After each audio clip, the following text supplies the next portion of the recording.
প্রত্নতাত্ত্বিকরা ৫,৫০০ বছরেরও বেশি পুরনো দুইটি বিশাল প্রাগৈতিহাসিক কাঠামো উন্মোচন করেছেন, যেগুলো পোলিশ পিরামিড বলা হচ্ছে। ভিয়েলকোপোলস্কা অঞ্চলের উইস্কক গ্রামের জেনারেল ডেজিটারি চালাপোভস্কি ল্যান্ডস্কেপ পার্কে এই নিওলিথিক সমাধি আবিষ্কৃত হয়। ভিয়েলকোপোলস্কা ভয়েডলোশিপের ল্যান্ডস্কেপ পার্ক কমপ্লেক্স তাদের ফেসবুকে এই আবিষ্কারের ঘোষণা দেয়। অ্যাডাম ম্যাসকিউরিচিভ বিশ্ববিদ্যালয়ের প্রত্নতাত্ত্বিকরা জানান, এই মেগালিথিক সমাধিগুলো খ্রিস্টপূর্ব চতুর্থ সহস্রাব্দের অর্থাৎ ৫,৫০০ বছরের বেশি পুরনো। এটি স্টোনহেঞ্জের সমসাময়িক এবং মিশরের পিরামিডেরও আগের সময়ের। প্রত্নতাত্ত্বিকরা জানান, ১০ টন পর্যন্ত ওজনের বড় পাথর ব্যবহার করে সমাধি নির্মাণ করা হয়, যা সরঞ্জাম এবং শ্রমের সহায়তায় স্থানান্তর করা হয়েছিল। প্রায় ২০০ মিটার লম্বা এবং ৪ মিটার উঁচু এই কাঠামোগুলি লম্বাটে ট্রাপুজিয়াম আকারের। এই সমাধিগুলো দিক নির্দেশনার সঙ্গে সামঞ্জস্য রেখে তৈরি করা হয়েছে, যা তৎকালীন মানুষের জ্যোতির্বিজ্ঞানীদের জ্ঞানের ইঙ্গিত দেয়।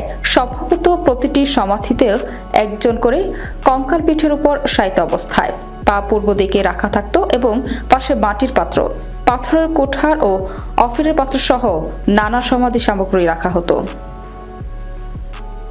প্রত্নতাত্ত্বিকরা জানান, এগুলো ফানেলবিকার সংস্কৃতির মানুষের তৈরি, যারা নেওলিথিক যুগে কৃষিকাজ এবং বিশাল সমাধি স্থাপনার জন্য পরিচিত ছিল।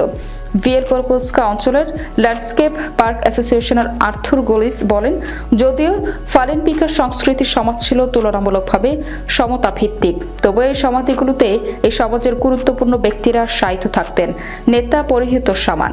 তিনি পোল্যান্ডের সংবাদ সংস্থা পিএপিকে জানান, প্রতিটি প্রজন্ম তাদের নিজস্ব মেগালিথ তৈরি করত।